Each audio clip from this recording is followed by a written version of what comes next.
তাদের প্রিয় প্রতিষ্ঠান প্যারাগন। পাশাপাশি আমি আজকে এই অনুষ্ঠানে আমাদের মূল অনুষ্ঠান শুরুর আগে আমরা একটি প্রাণবন্ত বিতর্ক আমরা উপভোগ করেছি। আজকের বিতর্কের বিষয় যেটি ছিল মোবাইল ফোন সম্পৃক্ত।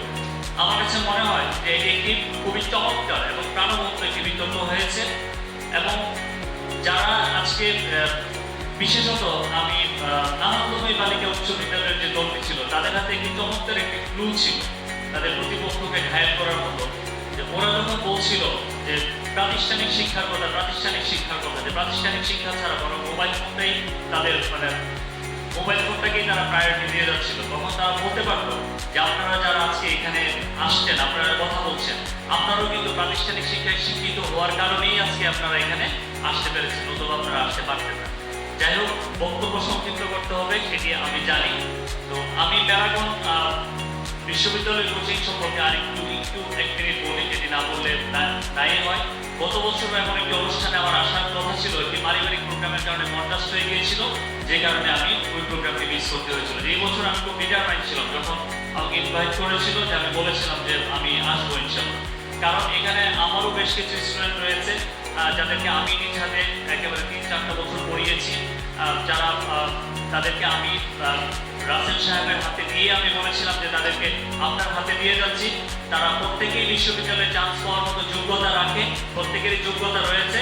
আপনি তাদেরকে কিভাবে তারা বিশ্ববিদ্যালয়ের চান্স পাবে সেই কাজটুকু আপনাকে করে দেখাতে হবে, এবং রাসেল সাহেব সফলভাবেই সেই কাজটি করেছেন এবং তারা আজকে ঢাকা বিশ্ববিদ্যালয় সহ বিভিন্ন বিশ্ববিদ্যালয়ে ওরা পড়ালেখা করছে। আমি রাসেল সাহেবের প্রতি ধন্যবাদ জানাচ্ছি। সে যে ব্রাহ্মণবাড়িয়ার ছেলে মেয়েদেরকে যেভাবে সেবা প্রদান করে যাচ্ছে, অতীতে যেভাবে সেবা প্রদান করেছিল, ভবিষ্যতেও সেভাবে সেবা প্রদান করবে, এই আশাবাদটুকু আমি রাখছি। এবং আরো একটি বিষয় আমি একটু অবতারণা করছি। আজকে এখানে যারা উপস্থিত আছেন, নতুন প্রজন্মের যারা এখানে আছেন, আপনারা হয়তো একজন সোপান স্যারকে চিনেন না, সোপান স্যারকে হয়তো ওইভাবে আপনারা জানেন না। আমরা যখন স্টুডেন্ট লাইফে ছিলাম, আমি সেই এসএসসি পাস করেছি 1998 সালে অনাথ সরকারি উচ্চ বিদ্যালয় থেকে। সে এসএসসি পাস করার পরে আমি সেই সুমান স্যারের হাত ধরে আমি আজকের টুহিন আমি এখানে দাঁড়িয়ে কথা বলছি, আমি আজকে ততটুকুই ঠিক সুমান স্যারের যে বিশেষণ, সুমান স্যারের উপমা, সেগুলো আমরা খুব বেশি করে উপস্থাপন করতে হবে না, কারণ এরকম অসংখ্য সুমান স্যারের স্টুডেন্ট এখন পর্যন্ত সুমান স্যার যে মঞ্চে বসে আছে, ঠিক সুমান স্যারের স্টুডেন্ট যারা সচিব, অলমোস্ট যুগ্ম সচিব পর্যায়ে সুমান স্যারের স্টুডেন্টরা রয়েছে। সো এখানে সুমান স্যার একজন সুমান স্যার ব্রাহ্মণবাড়িয়ার কিংবদন্তি, যে মানুষটির হাত ধরে ব্রাহ্মণবাড়িয়ার ইংরেজি শিক্ষার বিপ্লব শুরু হয়েছিল এবং সেই বিপ্লব এখনো চলছে। যিনি ব্রাহ্মণবাড়িয়াতে ইংরেজিটাকে তিনি কিন্তু কি হিসাবে ইংরেজিটাকে একটি প্রোডাক্ট, একটি কমিউনিটি হিসাবে that will reach to door to door, every daily communities হিসাবে তিনি ইংরেজিটাকে প্রতিষ্ঠিত করেছিলেন।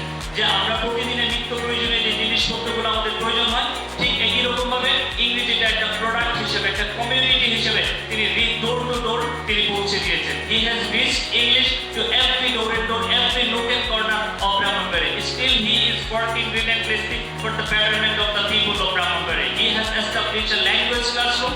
In language classroom, kids are getting the touch of English, getting the touch of Mr. Shupanur Islam Shupan. He is delivering every opportunities for the students of Brahmanbari. I think that those who are the parents of here, আপনারা যারা এখানে অভিভাবক হিসেবে আছেন, আপনারা আপনাদের কিডসদেরকে সুমান স্যারের language ক্লাসরুমে আপনারা নিয়ে যাবেন এবং আপনাদের নতুন প্রজন্মকে আমি চিন্তা করছি, আমি সুমান স্যারের স্টুডেন্ট, আমি চিন্তা করছি আমার সন্তানকে আমি সুমান স্যারের কাছে পৌঁছে দিব। সুমান স্যার যদি আমার বাবা প্রতিষ্ঠান হয়ে থাকে, আমার বাবা যদি হয়ে থাকে, তাহলে সুমান স্যার হবেন আমার সন্তানের জন্য দাদা শিক্ষক। তার মানে আমার 2 প্রজন্ম, আমি আমার বাবার 1 প্রজন্ম, আমি আরেক প্রজন্মকে আমি সুমান স্যারের কাছে পৌঁছে দেবো। তা আমি আশা করবো আপনারা সবাই, আপনারা ব্রাহ্মণবাড়িয়া থেকে ইমতিয়াজ স্যার যেটি বলেছে যে ইংরেজি শিক্ষার যে বিপ্লব, সেটি ব্রাহ্মণবাড়িয়া থেকে ইংরেজি শিক্ষার বিপ্লব শুরু হয়, ব্রাহ্মণবাড়িয়া থেকে শুরু হয় এবং সেটি স্টিল এখনো চলছে। I think that it will be continuing for a long time and I am not expanding my speech anymore. Thank you very much for listening my speech, for your excellent patience, and excuse me for my being late. Assalamu alaikum.